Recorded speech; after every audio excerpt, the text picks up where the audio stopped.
Hello friends, BSc की special class में आप सभी लोगों का एक बार फिर से मोस्ट वेलकम है। माय नेम इज आशीष गिरी और आज की इस वीडियो के अंदर हम डिस्कस करेंगे बीएससी सेकेंड ईयर बॉटनी का थर्ड सेमेस्टर है प्लांट फिजियोलॉजी एंड बायोकेमिस्ट्री।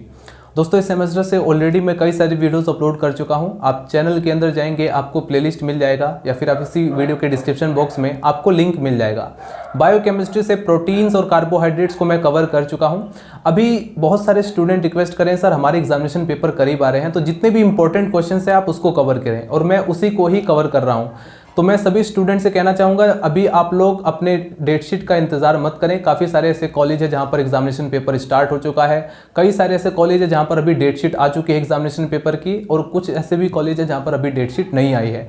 तो मैं स्टूडेंट से कहना चाहूँगा आप लोग डेट शीट का इंतजार ना करें, आप लोग अपनी स्टडी को कंटिन्यू रखें, क्योंकि जब एग्जामिनेशन पेपर आता है तब आपको सिर्फ और सिर्फ याद करना होता है, तब आप नोट्स बनाने नहीं बैठोगे। वहाँ पर क्या होगा, फिर डिप्रेशन में जाओगे, एंजाइटी होगी, आप लोग अच्छे से पढ़ नहीं पाएंगे। तो कोशिश करें कि पहले से ही आप सभी जो भी आपको लगता है, जो भी सब्जेक्ट आपका वीक है, केमिस्ट्री में कोई प्रॉब्लम है, बायोलॉजी में कोई प्रॉब्लम है, तो आप सबसे पहले जूलॉजी, बॉटनी या जो भी आपका जिसमें आपके अभी अच्छे से प्रिपेयर नहीं हुआ है जो भी सब्जेक्ट, आप उसको सबसे पहले प्रिपेयर कर लीजिए। उसके बाद जब एग्जामिनेशन पेपर आता है तो आपको बिल्कुल भी ज़्यादा टेंशन नहीं होगी, आप लोग अच्छे से पढ़ाई करेंगे। तो दोस्तों, आज का वीडियो में हमारा जो टॉपिक है वो है ग्लाइकोलिसिस। ग्लाइकोलिसिस को अच्छे से स्टडी करेंगे। इसके बाद हमारा टॉपिक होगा टीसीए साइकिल। तो जितने भी इंपॉर्टेंट क्वेश्चन हैं जूलॉजी, बॉटनी, मैं सबसे पहले उसको कवर कर रहा हूँ। तो चलिए दोस्तों, स्टार्ट करते हैं। चलिए फ्रेंड्स, सेटिंग डाल लीजिए। ग्लाइकोलिसिस। ग्लाइकोलिसिस एक मोस्ट इंपॉर्टेंट टॉपिक है। यदि आप बीएससी के स्टूडेंट हैं, एमएससी के स्टूडेंट हैं और आपके पास बॉटनी सब्जेक्ट है, और यदि आप किसी कॉम्पिटिटिव एग्जाम की प्रिपरेशन कर रहे हैं, मेडिकल एंट्रेंस एग्जाम की प्रिपरेशन कर रहे हैं, नीट की तैयारी कर रहे हैं, या फिर आप CSIR नेट लाइफ साइंस की प्रिपरेशन कर रहे हैं, या फिर आपके पास यूपीएससी में botany as a optional subject आपने सेलेक्ट किया हुआ है, तो मोस्ट इंपॉर्टेंट टॉपिक है ग्लाइकोलिसिस। ग्लाइकोलिसिस को आज हम अच्छे से पढ़ेंगे, और जो भी कॉम्पिटिटिव एग्जाम में क्वेश्चन पूछे जाते हैं उनको मैं आपको नोट डाउन कराता रहूँगा कि कहाँ से आपको कौन कौन से पॉइंट्स एग्जाम पेपर में पूछे जाते हैं। तो इस वीडियो को आपको एंड तक देखना है और अच्छे से समझना है कि ग्लाइकोलिसिस क्या है। फिर उसके बाद आने वाले वीडियोस के अंदर हम इनके सभी पाथवे, सेलुलर रेस्पिरेशन से रिलेटेड सभी पाथवे में डिस्कस करूंगा। आज का हमारा टॉपिक है ग्लाइकोलिसिस। सबसे पहले हमें यह समझना होगा ग्लाइकोलिसिस क्या है, और साथ में आपको एक चीज़ और ध्यान रखना है कि नोट्स बनाते रहना है, ठीक है। लगातार जो जो मैं कहूँगा उन सभी पॉइंट को आप नोट डाउन करेंगे। देखिए, ग्लाइकोलिसिस क्या है। अगर आप इस वर्ड को स्प्लिट करें तो निकल कर आएगा ग्लाइको। ग्लाइको मीन्स शुगर, यानी कि कार्बोहाइड्रेट से रिलेटेड एक वर्ड निकल कर आता है शुगर। लिसिस का मतलब किसी चीज़ का अपघटन, किसी चीज़ को ब्रेक डाउन करना। तो ग्लाइकोज मतलब शुगर और लिसिस मतलब डिसोल्यूशन, किसी चीज़ को आपने उसका विघटन कर दिया, उसको ब्रेक डाउन कर दिया। तो यानी कि यहाँ पर क्या होगा, जो ग्लूकोज होगा उसका ब्रेक डाउन होगा, और ब्रेक डाउन होने के बाद कोई प्रोडक्ट बनेगा जिसे हम अभी यहाँ पर जानने वाले हैं। तो नोट करेंगे, the steps of glycolysis were first studied 3 German scientist. ये जो ग्लाइकोलिसिस के सभी स्टेप्स को 3 जर्मन साइंटिस्ट हैं जिनका नाम था एमडन एंड मेयरहॉफ एंड पार्नस। ये 3 ऐसे साइंटिस्ट थे जिन्होंने ग्लाइकोलिसिस के सभी स्टेप्स को स्टडी किया। इन्हीं के नाम पर इसको हम EMP पाथवे के नाम से भी जानते हैं। मोस्ट इंपॉर्टेंट पॉइंट है, ध्यान रखना, कभी कभी लॉन्ग क्वेश्चन में EMP पाथवे के नाम से भी ये पूछा जा सकता है। बीएससी और एमएससी के अंदर अगर थियोरेटिकल लॉन्ग क्वेश्चन पूछा जा रहा है तो कई बार ये EMP पाथवे के नाम से भी आ जाता है। तब भी आपको वहाँ पर पूरे ग्लाइकोलिसिस के सभी स्टेप्स को एक्सप्लेन करना होगा। The steps of glycolysis take place in cytoplasm. कहाँ पर होता है ग्लाइकोलिसिस का जो प्रोसेस है, ये सब साइटोप्लाज्म के अंदर होता है, और साइटोप्लाज्म के अंदर भी कहाँ पर, साइटोसोल के अंदर। एंड थ्रू ग्लाइकोलिसिस, ग्लाइकोलिसिस के द्वारा क्या होता है, ग्लूकोज इज ऑक्सीडाइज। ग्लूकोज जो होता है वो ऑक्सीडाइज होता है into pyruvic acid in the presence of many enzymes, और वो सभी एंजाइम्स साइटोप्लाज्म के अंदर प्रेजेंट रहते हैं। सभी के सभी को enzyme present in cytoplasm. The oxygen is required, the oxygen is not required at any steps during glycolysis. ये मोस्ट इंपॉर्टेंट पॉइंट है, कई बार MCQs में पूछ लिया जाता है अलग अलग तरह के क्वेश्चंस में बनाकर कि ग्लाइकोलिसिस के अंदर ऑक्सीजन की रिक्वायरमेंट होती है या नहीं। तो पूरे स्टेप्स के अंदर आप देखेंगे कि ऑक्सीजन की रिक्वायर्ड किसी भी स्टेप्स में नहीं होती। तो ध्यान रखना है, oxygen is not required at any steps during glycolysis. अब आप नोट करेंगे ग्लाइकोलिसिस रिलेटेड इंपॉर्टेंट पॉइंट, ठीक है। Glycolysis is the metabolic process. Glycolysis क्या है, एक मेटाबॉलिक प्रोसेस है that convert glucose into pyruvic acid. अब आपका क्वेश्चन होगा, सर मेटाबॉलिक प्रोसेस तो 2 तरह का होता है, एक एनाबॉलिक होता है, एक कैटाबॉलिक होता है। तो ये कैटाबॉलिक है या एनाबॉलिक है? देखिए, जैसा कि आपने क्या देखा कि ग्लूकोज ब्रेक डाउन हो रहा है, तो ऐसी रिएक्शन जिसमें कोई ऑर्गेनिक मॉलिक्यूल है, कोई भी मॉलिक्यूल है वो ब्रेक डाउन हो रहा है, तो उसका मतलब वहाँ पर हो रहा है कैटाबॉलिज्म। और यदि किसी चीज़ में किसी मॉलिक्यूल का फॉर्मेशन हो रहा है, उसका सिंथेसिस हो रहा है, तो हम क्या कहेंगे, एनाबॉलिज्म। तो यानी कि डेफिनेटली इसमें ग्लूकोज का ब्रेक डाउन हो रहा है, तो ये किस तरह की प्रोसेस हो जाएगा, ये कैटाबॉलिक प्रोसेस हो जाएगा। Correct. So the glycolysis is the एक मेटाबॉलिक प्रोसेस, और मेटाबॉलिक प्रोसेस के अंदर भी क्या, कैटाबॉलिक प्रोसेस। ठीक है, that convert glucose into pyruvic acid. ठीक है, अभी आपका क्वेश्चन होगा सर हम तो बहुत सारी चीज़ें खाते हैं, मतलब जैसे कि आपने कहा है सेल्यूलर, क्योंकि ये सेल्यूलर रेस्पिरेशन का फर्स्ट पार्ट होता है ग्लाइकोलिसिस। ठीक है, यहीं से स्टार्ट हो जाता है मामला। तो हम लोग कार्बोहाइड्रेट्स के अलावा और भी चीज़ें खाते हैं, तो ग्लूकोज ही क्यों इन्वॉल्व होता है इनमें। कार्बोहाइड्रेट्स के अलावा हम फैट्स भी खाते हैं, प्रोटीन्स भी खाते हैं। तो दोस्तों ये जो सारी कंपोनेंट हैं जितने भी, जैसा कि हमने already BSc second year zoology का जो थर्ड सेमेस्टर है प्लांट एनिमल फिजियोलॉजी, उसके अंदर हमने पढ़ लिया है कि जब आप कार्बोहाइड्रेट जो होता है उसको हम कैसे डाइजेस्ट करते हैं और वो किस चीज़ों में ब्रेक डाउन होता है। तो कार्बोहाइड्रेट जनरली ग्लूकोज में ब्रेक डाउन होता है, वहीं पर हमने फैट्स का, अमीनो एसिड्स का, मतलब कि प्रोटीन्स का भी हमने डाइजेशन देखा किस तरह से होता है। तो बेसिकली ये सभी के सभी एसिटाइल को एंजाइम ए में टूटते हैं। लास्ट में अगर आप ध्यान से देखेंगे आपको पता चलेगा, अगर अभी आप 2-3 साइकिल और भी हैं, अभी इसके बाद टीसीए साइकिल में डिस्कस करूंगा, तो उसको भी आपको उन सभी, ये सभी के सभी आपस में इंटरकनेक्शन है इन सभी साइकिल का। हालांकि हम अलग अलग तरीके से इसको डिस्कस करते हैं, अलग अलग वीडियोस बनाकर डिस्कस करेंगे, या एग्जाम पेपर में भी इसको अलग अलग ही पूछा जाता है। कभी टीसीए साइकिल जिसे हम क्रेब्स साइकिल के नाम से भी जानते हैं, कई बार ग्लाइकोलिसिस के नाम से आ जाता है, मतलब ये ग्लाइकोलिसिस जिसमें एक्सप्लेन करना होगा। लेकिन ये सभी के सभी आपस में बहुत ही ज़्यादा कनेक्शन है इनका। ठीक है, इन सभी को कनेक्ट करके ही हमें अच्छे से पढ़ना होगा, तभी आप इसको अच्छे से समझ पाएंगे। So guys, glycolysis is the metabolic process, और आप जो भी खाना खाएंगे वो सब के सब लास्ट में क्या होता है, वो एसिटाइल को एंजाइम ए में ब्रेक डाउन हो जाता है। इतनी बात आपको ध्यान रखना है। फिर उसके बाद वो टीसीए साइकिल में इन्वॉल्व हो जाएगा। So in which glucose is broken down, glycolysis में क्या होता है, ग्लूकोज ब्रोकन डाउन होता है और एनर्जी को प्रोड्यूस करता है। बेसिकली आप देखेंगे ग्लाइकोलिसिस के एंड में आपको 2 पायरुवेट यानी पायरुविक एसिड मिलेगा, एटीपी, यहाँ पर एटीपी का भी जनरेट होगा। हालांकि स्टार्टिंग के कुछ स्टेप्स में आप देखेंगे कि हमने एटीपी इन्वेस्ट किया है, यानी कि हम खुद एटीपी को लगाएंगे, एनर्जी हम खुद देंगे। फिर लास्ट में आपको पता चलता है कि जो आपने इन्वेस्ट किया उसका आपको 2 गुना मिला। ठीक है, यानी जितना पैसा आपने इन्वेस्ट किया किसी चीज़ में या कहीं पर आपने लगाया, वो चीज़ आपको दोबारा से मिल जाता है। तो एटीपी भी आपने जितनी लगाई उससे ज़्यादा आपको मिल जाती है, यानी 2 एटीपी यहाँ पर आपको मिलेगा। वहाँ पर साथ में आपको NADH भी मिलता है और वाटर का मॉलिक्यूल भी मिलता है।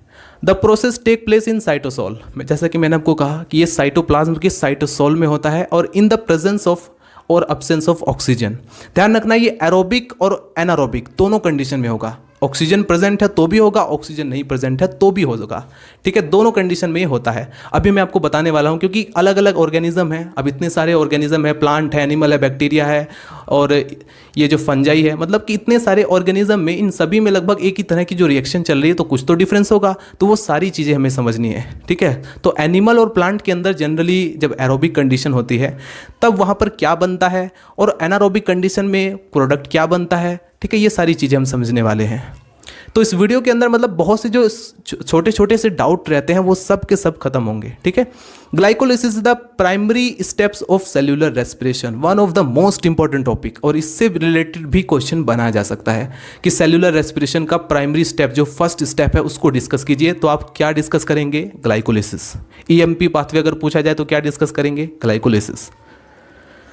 कैटाबॉलिक प्रोसेस, जैसा कि मैंने आपको कहा कि ग्लाइकोलिसिस एक कैटाबॉलिक प्रोसेस है जिसमें मॉलिक्यूल का ब्रेकडाउन होता है, स्मॉल यूनिट बनते हैं। और इसमें आप क्या देखेंगे, ग्लूकोज का फॉर्मूला क्या है, हालांकि मैं डिस्कस कर चुका हूँ साइक्लिक स्ट्रक्चर ऑफ ग्लूकोज। अगर आपने नहीं पढ़ा है तो आप देख सकते हैं, कार्बोहाइड्रेट के ऊपर मैं ऑलरेडी वीडियो बना चुका हूँ केमिस्ट्री जूम चैनल पर, या फिर आपको इसी चैनल के प्लेलिस्ट में भी मिल जाएगा। तो देखिए, जैसे ग्लूकोज है ये एक 6 कार्बन कंपाउंड है, यानी कि इसमें 6 कार्बन होते हैं, और इसका फॉर्मूला है C6H12O6। ये ग्लूकोज का एक फॉर्मूला है। ये चेंज होता है दोस्तों, ग्लूकोज पायरुविक एसिड में कन्वर्ट होता है। लेकिन अगर आप ध्यान से देखें तो ग्लूकोज का एक मॉलिक्यूल जिसमें 6 कार्बन कंपाउंड है, ये ब्रेकडाउन होता है पायरुविक एसिड में, जबकि पायरुविक एसिड तो 3 कार्बन मॉलिक्यूल होता है। तो ये बाकी के बचे हुए 3 कार्बन कहाँ गए, तो आपको ध्यान रखना है पायरुविक एसिड के 2 मॉलिक्यूल बनते हैं। ठीक है, कितने बनते हैं, 2 मॉलिक्यूल। तो यानी कि एक मॉलिक्यूल में 3 कार्बन है तो 2 मॉलिक्यूल में 6 कार्बन, यानी कि पूरा इक्वल हो गया मामला। इसका फॉर्मूला आप यहाँ पर देख सकते हैं, पायरुविक एसिड में ये इसका फॉर्मूला आप यहाँ पर देख सकते हैं। ठीक है, CH3COCOH। उसके बाद अब आता है जैसे कि पायरुविक एसिड जो होता है, हमने क्या देखा, ग्लाइकोलिसिस का जो एंड प्रोडक्ट है वो है पायरुविक एसिड। अब इस पायरुविक एसिड का जो यूज़ है वो आगे आने वाली जितने भी पाथवे हैं, जैसे फॉर एग्जांपल टीसीए साइकिल, उन सभी में होंगे। तो इसको भी आइए समझ लेते हैं। थोड़ी सी एक छोटी सी कंडीशन है, उसके बाद मैं स्टार्ट करने वाला हूँ। देखिए, जैसे ये हमारे पास पायरुविक एसिड के 2 मॉलिक्यूल बने, जब ग्लूकोज का यहाँ पर ब्रेकडाउन हो जाता है पायरुविक एसिड में, तो वो पायरुविक एसिड जो कि 3 कार्बन कंपाउंड है, जो कि 2 मॉलिक्यूल में बनता है, वो आगे चलकर अगर उसे मिली एरोबिक कंडीशन, एरोबिक यानी कि जिसमें ऑक्सीजन मिले, तो वो चेंज होगा एसिटाइल को एंजाइम ए में। ठीक है, ध्यान रखना, एक बार फिर से मैं रिपीट करता हूँ। ये जो पायरुविक एसिड बना, अगर इसको सपोज ऑक्सीजन मिला यानी कि एरोबिक कंडीशन हुई, तो ये कन्वर्ट होगा एसिटाइल को एंजाइम ए में, जो कि आगे चलकर टीसीए साइकिल में इन्वॉल्व होगा, यानी कि टीसीए साइकिल को स्टार्ट करेगा। अगर इसे एनारोबिक कंडीशन मिला, यानी कि ऑक्सीजन नहीं मिल पा रही है, जैसे फॉर एग्जांपल आप रनिंग कर रहे हैं, बहुत तेज़ी से दौड़ रहे हैं, तो उस कंडीशन में हमें प्रॉपर ऑक्सीजन नहीं मिल पाती। ठीक है, मतलब जितनी ऑक्सीजन हमें चाहिए उतनी नहीं मिल पाती। हम बहुत तेज़ी से एक्सरसाइज करें या कोई ऐसी कंडीशन आ जाए, एनारोबिक कंडीशन आ जाए, तो क्या होता है, हमारी बॉडी के अंदर लैक्टेट का फॉर्मेशन हो जाता है। ठीक है, जो कि 3 कार्बन कंपाउंड है और इसका 2 मॉलिक्यूल बनता है। ठीक है, क्योंकि आपने 2 मॉलिक्यूल लिया है तो 2 मॉलिक्यूल बनेगा। तो ध्यान रखना, उस कंडीशन में एसिटाइल को एंजाइम नहीं बनेगा जब आपको ऑक्सीजन नहीं मिलेगी। अगर ऑक्सीजन मिलेगी तभी बनेगा एसिटाइल को एंजाइम। ठीक है, एनारोबिक कंडीशन में लैक्टेट का फॉर्मेशन होता है हमारी बॉडी के अंदर। अगर कंडीशन ऐसी हुई, एक और कंडीशन है, जैसे फॉर एग्जांपल ईस्ट के अंदर, जैसे कि east fungi BSc first year में आपने डेफिनेटली पढ़ा होगा और मैं पढ़ा भी चुका हूँ। उसमें क्या होता है, ये जैसे उसमें फर्मेंटेशन की क्रिया होती है, यानी कि ये भी एनारोबिक कंडीशन में होता है, मतलब यहाँ पर भी ऑक्सीजन की ज़रूरत नहीं है, और इसमें ये ब्रेक डाउन होता है pyruvic acid ethanol plus carbon dioxide में। ये सब कहाँ पर होता है, ये फर्मेंटेशन की क्रिया ईस्ट के अंदर होती है। ठीक है, तो ये था एक मामला जिसमें आपने ये समझा कि अगर एरोबिक और एनारोबिक कंडीशन हुई तो यहाँ पर कुछ न कुछ ऑक्सीजन की प्रेजेंटेशन में और एब्सेंट में कुछ न कुछ अंतर आ जाता है। ठीक है, हम मानकर चलते हैं मेन चीज़ कि ये आगे चल कर के मतलब एरोबिक कंडीशन में ही ये क्रिया हो रही है, लेकिन आपको पता होना चाहिए कि अगर ऑक्सीजन ना मिले तब क्या होगा। ठीक है, वैसे तो हम सब ये सब एकदम सिंपली इतना तो जरूर समझ कर चलेंगे कि हमें ऑक्सीजन मिल रहा है। दोस्तों, ये जो कार्बोहाइड्रेट्स होता है, अब एक लास्ट में एक बार फिर दोबारा से इसको समराइज करते हैं फटाफट। कार्बोहाइड्रेट्स जिसकी स्मॉल यूनिट होती है ग्लूकोज, ग्लूकोज ईएमपी पाथवे यानी कि ग्लाइकोलिसिस के द्वारा बनाता है pyruvic acid.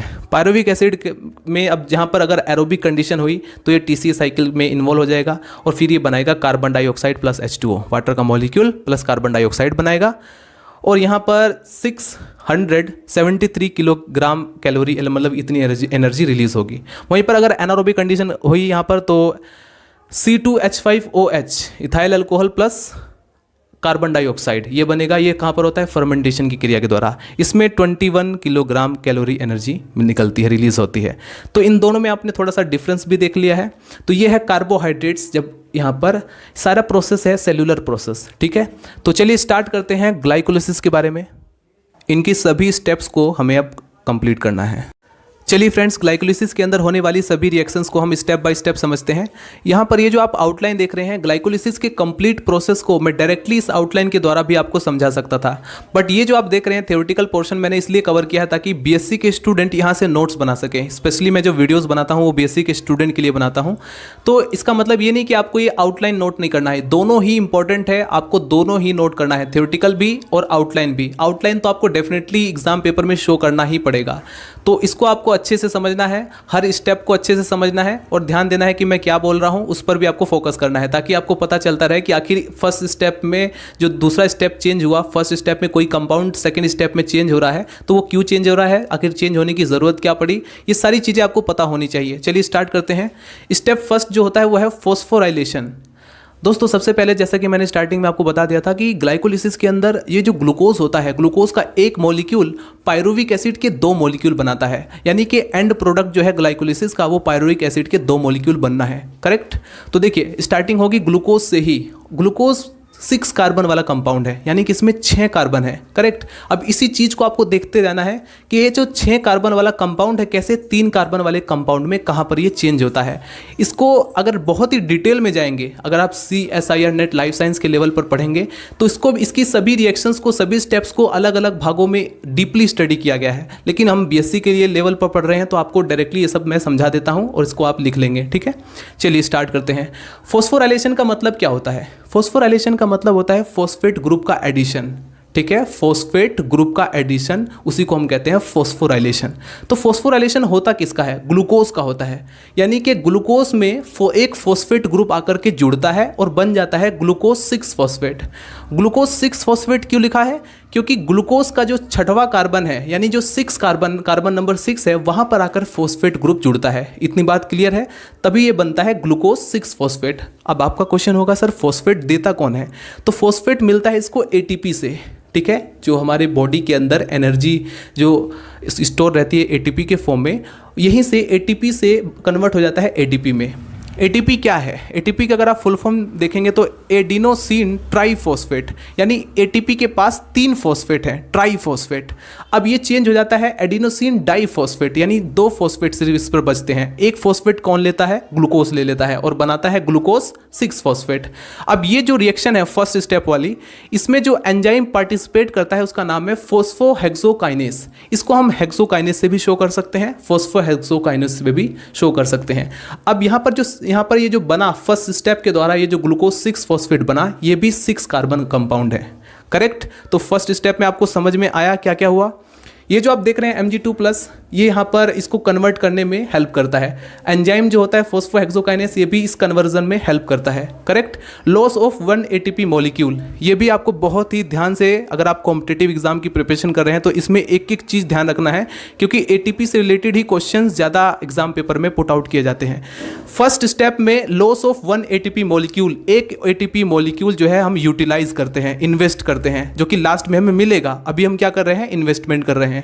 So step 1, a phosphate group is added to glucose। Glucose पर एक फॉस्फेट ग्रुप ऐड होता है इन द सेल साइटोप्लाज्म। कहां पर ये रिएक्शन हो रही है? साइटोप्लाज्म के अंदर। और अभी हमने देखा साइटोप्लाज्म के अंदर भी जो साइटोसोल है वहां पर होता है by the action of enzyme hexokinase, जिसको हम फॉस्फोहेक्सोकाइनेस भी बोल सकते हैं। पूरा जो कंप्लीट नेम है उसका नाम है phosphohexokinase. Correct. In this a phosphate group is transferred from ATP to glucose forming a glucose 6 phosphate. इसमें जो ATP है ये अपना एक फॉस्फेट ग्रुप ग्लूकोज को दे देता है। अब ये कन्वर्ट हो जाता है ग्लूकोज 6 फॉस्फेट में, जो कि एक 6 कार्बन कंपाउंड है। अब आते हैं हम स्टेप 2। स्टेप 2 में क्या होता है? अगर हम आउटलाइन के अकॉर्डिंग देखें तो आउटलाइन में आपको दिखाई दे रहा होगा, ये जो ग्लूकोज 6 फॉस्फेट है ये फॉस्फोहेक्सोआइसोमरेज, ये जो एंजाइम का नाम है फॉस्फोहेक्सोआइसोमरेज, इस एंजाइम की प्रेजेंटेशन में इसका आइसोमराइजेशन हो जाता है और ये कन्वर्ट हो जाता है fructose 6 phosphate. Now the question is arise कि आखिर ग्लूकोज 6 फॉस्फेट फ्रक्टोज 6 फॉस्फेट में क्यों कन्वर्ट हुआ? आखिर ग्लूकोज 6 फॉस्फेट से वो काम क्यों नहीं हो पाया जो फ्रक्टोज 6 फॉस्फेट करने वाला है? तो इस चीज़ को भी आपको जान लीजिए, क्योंकि ये भी इंपॉर्टेंट है। दोस्तों, ये जो ग्लूकोज 6 फॉस्फेट होता है इसमें कोई साइड चेन अवेलेबल नहीं है ताकि एक और फॉस्फेट ग्रुप आकर इससे जुड़ सके। ठीक है, एक और फॉस्फेट ग्रुप हमें ऐड करना है तो हमें इसका आइसोमराइजेशन करना होगा, जिससे कि ये फ्रक्टोज 6 फॉस्फेट बन जाए। क्योंकि ग्लूकोज का जो 6 कार्बन है वहाँ पर तो ऑलरेडी फॉस्फेट ग्रुप जुड़ा हुआ है। अब यहाँ पर जब भी इसका आइसोमराइजेशन हो जाता है तो ये कन्वर्ट हो जाता है फ्रक्टोज 6 फॉस्फेट, जो कि ये भी एक 6 कार्बन वाला कंपाउंड है। अब इसके पास एक साइड चेन अवेलेबल है जिससे कि कोई दूसरा फॉस्फेट आकर ग्रुप जुड़ जाए, और वो जो साइड चेन है वो फर्स्ट कार्बन फ्री हो जाता है। अभी आपको पता चल जाएगा। तो सेकेंड स्टेप में क्या होगा? Glucose 6 phosphate is isomerise into fructose 6 phosphate by the enzyme phosphoglucomutase. Correct, phosphoglucomutase में कन्वर्ट हो जाता है। इसके बाद आता है number third step. Third step में क्या होता है? यहाँ पर जो आपने दिखा फ्रक्टोज 6 फॉस्फेट जो होता है ये कन्वर्ट होता है फ्रक्टोज 1,6 बाईफॉस्फेट में। ये जो 6 कार्बन कंपाउंड है दोबारा से फ्रक्टोस 1,6 बाइफॉस्फेट यानी कि ये भी 6 कार्बन कंपाउंड में चेंज हो जाता है। लेकिन यहाँ पर भी हमें एटीपी की ज़रूरत होती है। एडिनोसिन ट्राइफॉस्फेट कन्वर्ट हो जाता है एडिनोसिन डाइफॉस्फेट में, यानी एक और जो फॉस्फेट ग्रुप होता है वो आकर जुड़ जाता है फ्रक्टोज पर। जैसा कि मैंने आपको कहा था कि साइड चेन अवेलेबल होता है फ्रक्टोज में, तो ये इसके फर्स्ट कार्बन पर आकर जुड़ता है क्योंकि 6 पोजीशन पर ऑलरेडी एक फॉस्फेट ग्रुप था, जैसा कि आप यहाँ पर देख रहे हैं। तो यहाँ पर जो लिखा हुआ है फ्रक्टोस 1,6 बाइफॉस्फेट, इसका मतलब यह है कि 1 पोजीशन और 6 पोजीशन, जो कार्बन की फर्स्ट पोजीशन है और उस कार्बन की 6 पोजीशन है, वहां पर 2 फॉस्फेट ग्रुप आकर जुड़ जाते हैं और बनाते हैं बाई मीन्स 2, यानी कि 2 फॉस्फेट आकर ग्रुप जुड़े हुए हैं। तो फ्रक्टोस 1,6 बाइफॉस्फेट, और इसमें जो फॉस्फेट ग्रुप कौन देता है? एटीपी देता है। एटीपी अपना एक फॉस्फेट ग्रुप दे करके यानी एडिनोसिन ट्राइफॉस्फेट कन्वर्ट हो जाता है अब ये एडिनोसिन डाइफॉस्फेट में। Mg2+ इसमें हेल्प करता है। इसमें जो एंजाइम काम करता है वो है फॉस्फोफ्रक्टोकाइनेज एंजाइम। करेक्ट। नोट करेंगे, the older ATP molecule transfer A phosphate group to fructose 6-phosphate and convert into fructose 1,6 biphosphate by the action of enzyme phosphofructokinase। Correct. तो ये 3 स्टेप हो गए दोस्तों। अगर आप हायर बुक्स में पढ़ेंगे, ये तो 12th का या फिर आप बीएससी की बुक्स या 12th की बुक्स में आप देखेंगे तो आपको इसी तरह से दिखाई देगा। लेकिन अगर आप लेनिंजर, वॉइट एंड वॉइट जो हायर बुक्स हैं, CSIR नेट लेवल की एग्ज़ाम की जो बुक्स हैं उसमें पढ़ेंगे तो आपको ये भी पता चलेगा कि वहाँ पर NADH से जो मॉलिक्यूल्स बनते हैं उसमें जो है 2.5 यानी 2.5 ATP के मॉलिक्यूल बनते हैं, 2.5, जबकि आपको यहाँ पर देखने को मिलेगा कि 3 ATP के मॉलिक्यूल बनते हैं। जब आप हायर क्लास में जाते हैं तो वहाँ पर थोड़ा सा चेंज होता है, थोड़ा सा, यानी कि हमें पता चलता है कि जो चीज़ हम पढ़ते हुए आ रहे थे वो थोड़ा सा गलत है, आगे चल करके वो बहुत ही ज़्यादा क्लियरिटी आती है। ठीक है, लेकिन इसे पढ़ना भी ज़रूरी है, ये भी ध्यान रखना। उसके बाद स्टेप 4 में क्या होता है? जैसे कि आपने देखा फ्रक्टोस 1,6 बाइफॉस्फेट। अब ये जो बना हुआ है ये एल्डोलेज एंजाइम की प्रेजेंटेशन में, ये भी 6 कार्बन कंपाउंड है। अब ये कन्वर्ट हो जाता है, ये स्प्लिट होता है। स्पेशली मैं कहना चाहूँगा ये स्प्लिट होता है 2 पार्ट में, यानी 2 कंपाउंड में स्प्लिट होता है और दोनों ही कंपाउंड 3-3 कार्बन वाले होते हैं। पहला कंपाउंड जो है उसका नाम है ग्लिसरेल्डिहाइड 3 फॉस्फेट और दूसरे जो कंपाउंड है उसका नाम है डाईहाइड्रोक्सी एसीटोन फॉस्फेट, इसे हम शॉर्टकट में DHAP बोलते हैं।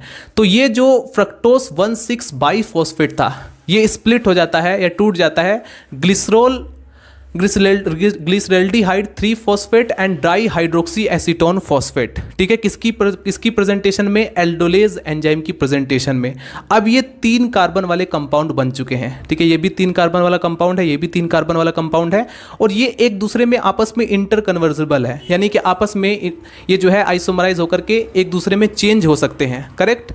तो ये जो स्टेप 4 है, the enzyme aldolase convert fructose 1,6 biphosphate, ये जो एल्डोलेज एंजाइम है ये इस फ्रक्टोस 1,6 बाइफॉस्फेट को इनटू ग्लिसरेल्डिहाइड 3 फॉस्फेट, एक तो ग्लिसरेल्डिहाइड 3 फॉस्फेट चेंज करता है और दूसरा डाईहाइड्रोक्सी एसीटोन फॉस्फेट, जैसा कि आप यहाँ पर देख सकते हैं।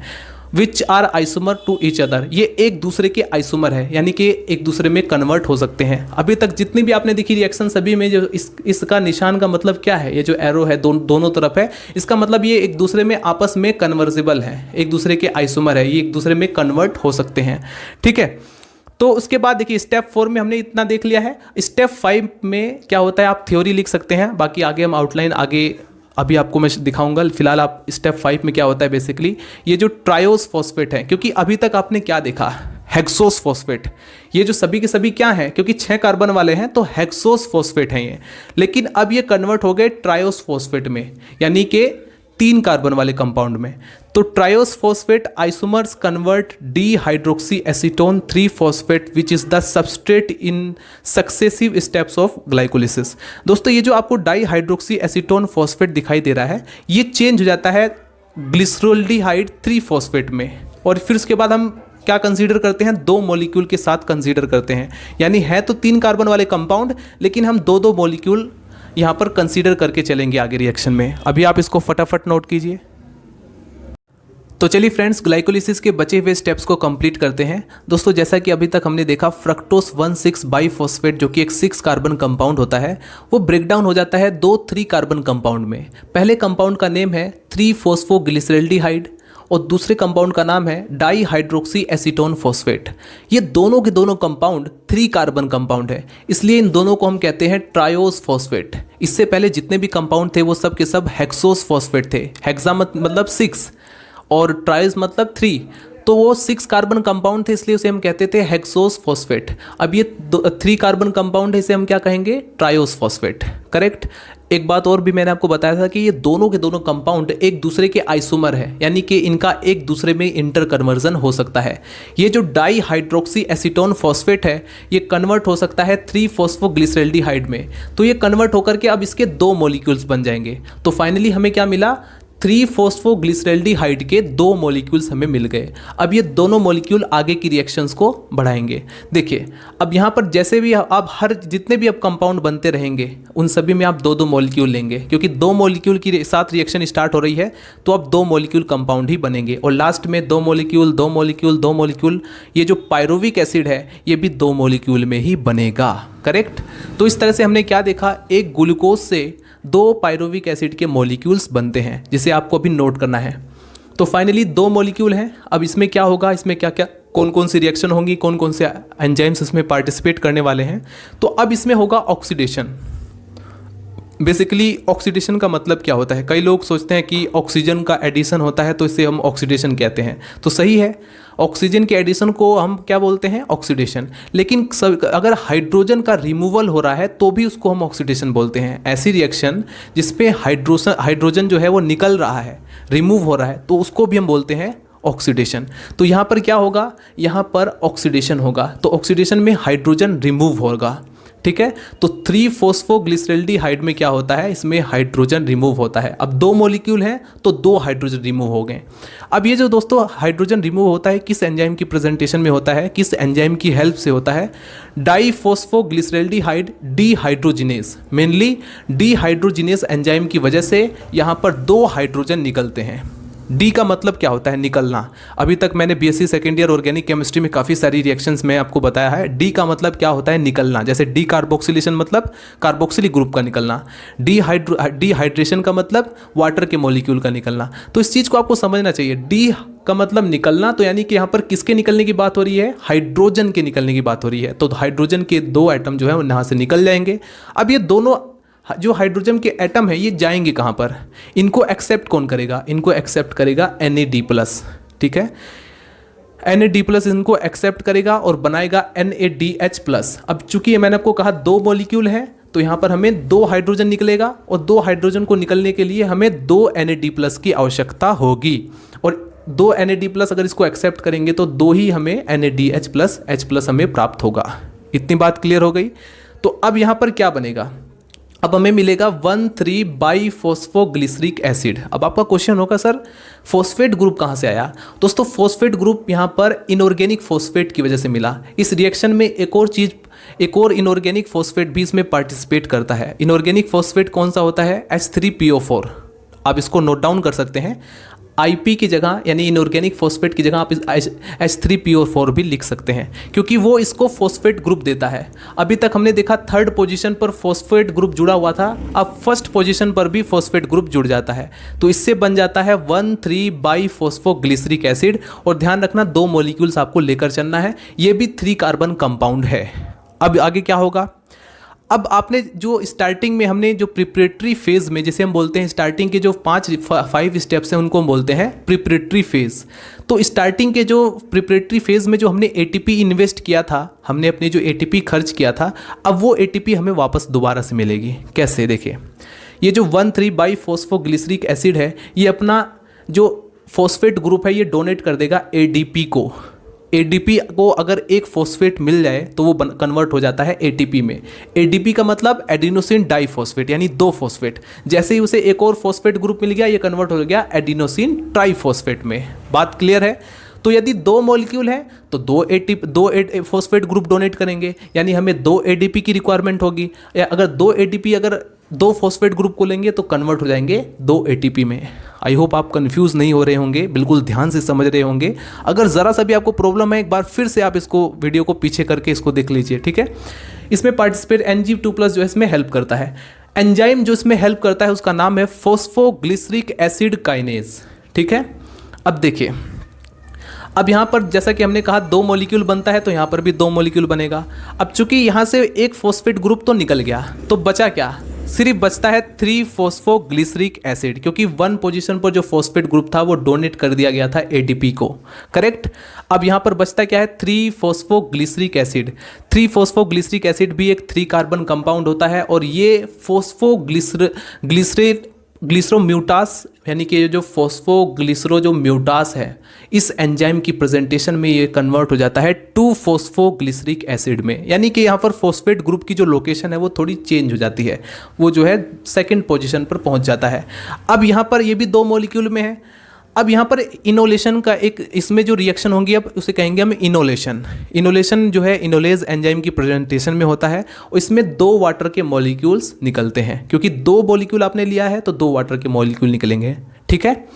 अब क्या होगा देखिए, अब ये जो 2-फॉस्फोग्लिसरिक एसिड है ये कन्वर्ट हो जाएगा फॉस्फोइनोल पायरुविक एसिड, जिसे हम PEP पैप के नाम से भी जानते हैं, फॉस्फोइनोल पायरुविक एसिड, और इसका भी 2 मॉलिक्यूल्स हमें मिलेगा। लास्ट में क्या होगा, ये जो फॉस्फोइनोल पायरुविक एसिड है ये कन्वर्ट हो जाएगा पायरुविक एसिड में, करेक्ट।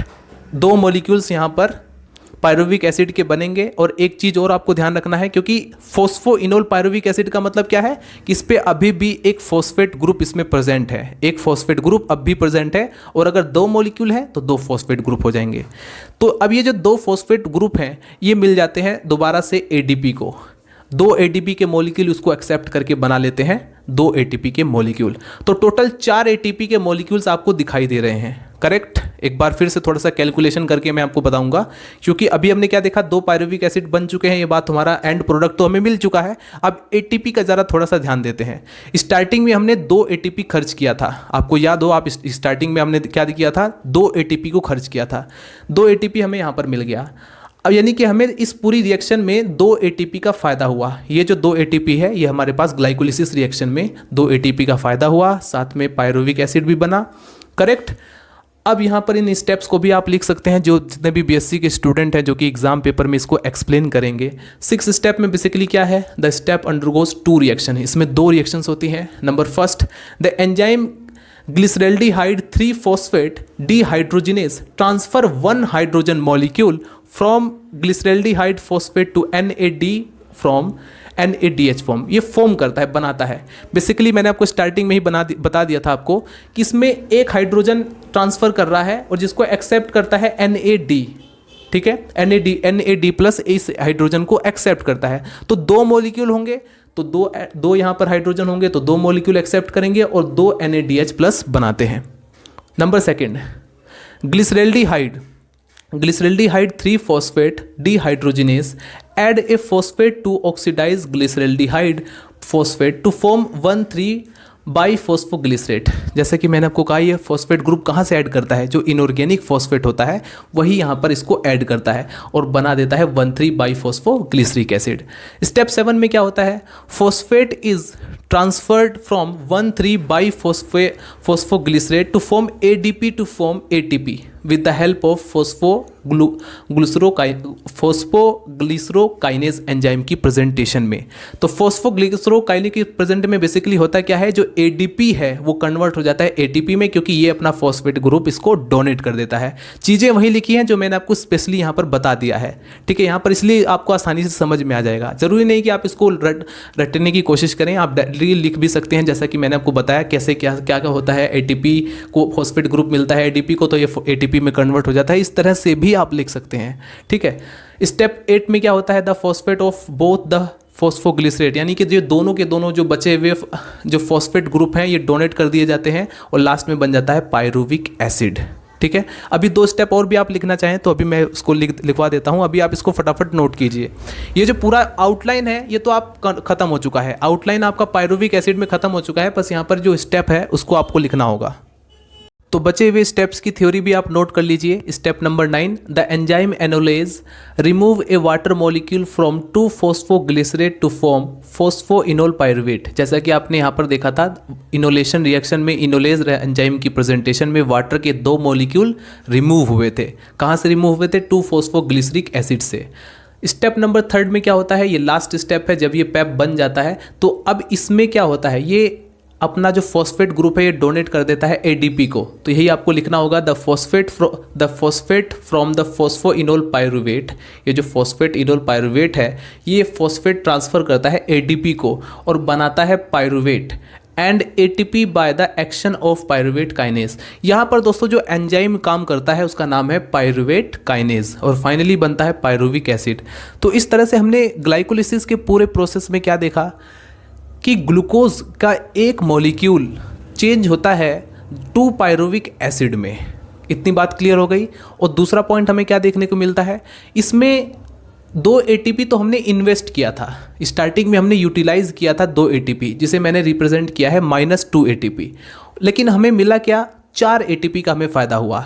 2 एटीपी यहाँ पर बने, 2 एटीपी यहाँ पर बने, तो इसका मतलब क्या हुआ? 4 एटीपी बने। तो अगर हम माइनस जो हमने इन्वेस्ट किया था और जो हमें फ़ायदा हुआ, इन दोनों को अगर हम ध्यान से इसको इक्वल करके देखें तो 2 एटीपी का हमें फ़ायदा हुआ। तो ग्लाइकोलिसिस के पूरी रिएक्शन में 2 एटीपी नेट हमको मिलता है। लेकिन एक चीज़ और यहाँ पर आपको ध्यान देना है, 2 पायरुविक एसिड के साथ साथ हमें 2 NADH+ मॉलिक्यूल भी हमको मिलता है। इसका मतलब क्या हुआ? इसका मतलब मैं आपको ये समझाना चाहता हूँ कि इलेक्ट्रॉन ट्रांसपोर्ट सिस्टम में जब ये NADH एंटर करता है तो ये जो है 3 एटीपी के मॉलिक्यूल्स बनाता है। अगर एक NADH+ जो है इलेक्ट्रॉन ट्रांसपोर्ट सिस्टम में एंटर करेगा तो ये 3 एटीपी के मॉलिक्यूल बनाएगा। अगर 2 मॉलिक्यूल एंटर करेंगे तो ये 6 मॉलिक्यूल बनाएगा। ऐसा किस में कहा गया है? ऐसा 12th की बुक में कहा गया है, BSc की बुक में कहा गया है। लेकिन जब आप हायर बुक्स पढ़ेंगे, MSc की बुक्स पढ़ेंगे, जैसे फॉर एग्जांपल अगर आप लेनिंजन की पढ़ती है, लेनिंजर या फिर वॉइट एंड वॉइट, तो वहाँ पर आपको दिखाया जाएगा कि 2.5 यानी कि 2.5 एटीपी बनते हैं, 2.5 एटीपी के मॉलिक्यूल्स बनते हैं।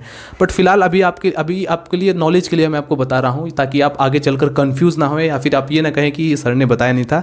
यहाँ पर इतना ज़रूर कहूँगा कि ये जो है, अगर आप एक और पॉइंट ऑफ व्यू से देखा जाए तो ग्लाइकोलिसिस की वजह से 8 एटीपी के मॉलिक्यूल्स प्रोड्यूस होते हैं। क्यों? 2 तो यहाँ पर हैंड टू हैंड प्रोड्यूस हो गए, बाकी जब ये इलेक्ट्रॉन ट्रांसपोर्ट सिस्टम में जब एंटर करेगा तो 6 यहाँ पर और एटीपी के मॉलिक्यूल्स बन जाएंगे, जो कि यहाँ पर 8 एटीपी के मॉलिक्यूल्स हमें मिल जाते हैं ग्लाइकोलिसिस की वजह से। ये इस तरह से भी क्वेश्चन पूछा जा सकता है MCQs में आपसे बना करके कि अगर यहाँ पर इसको इन्वॉल्व किया गया तब आप बताएंगे। ठीक है, ये इसलिए बता रहा हूँ ताकि आपको एग्जामिनर कहीं से कहीं की कंफ्यूज ना हो जाए आप। ठीक है, कॉम्पिटिटिव एग्जाम में इस तरह के क्वेश्चंस को ज़्यादा इन्वॉल्व किया जाता है जिसमें एक कंडीशन दी जाती है, तो कंडीशन इसके रिगार्डेड भी दी जा सकती है आपको। तो मुझे उम्मीद है ये वीडियो आपके लिए हेल्पफुल रहा होगा। अगर थोड़ा सा भी आपको डाउट है तो प्लीज़ कमेंट में आप कमेंट करके उस क्वेश्चंस को अपने पूछ सकते हैं। इसके बाद हम TCA साइकिल को जल्दी कवर करेंगे। मिलते हैं दोस्तों नेक्स्ट वीडियो में। Bye bye, Tata.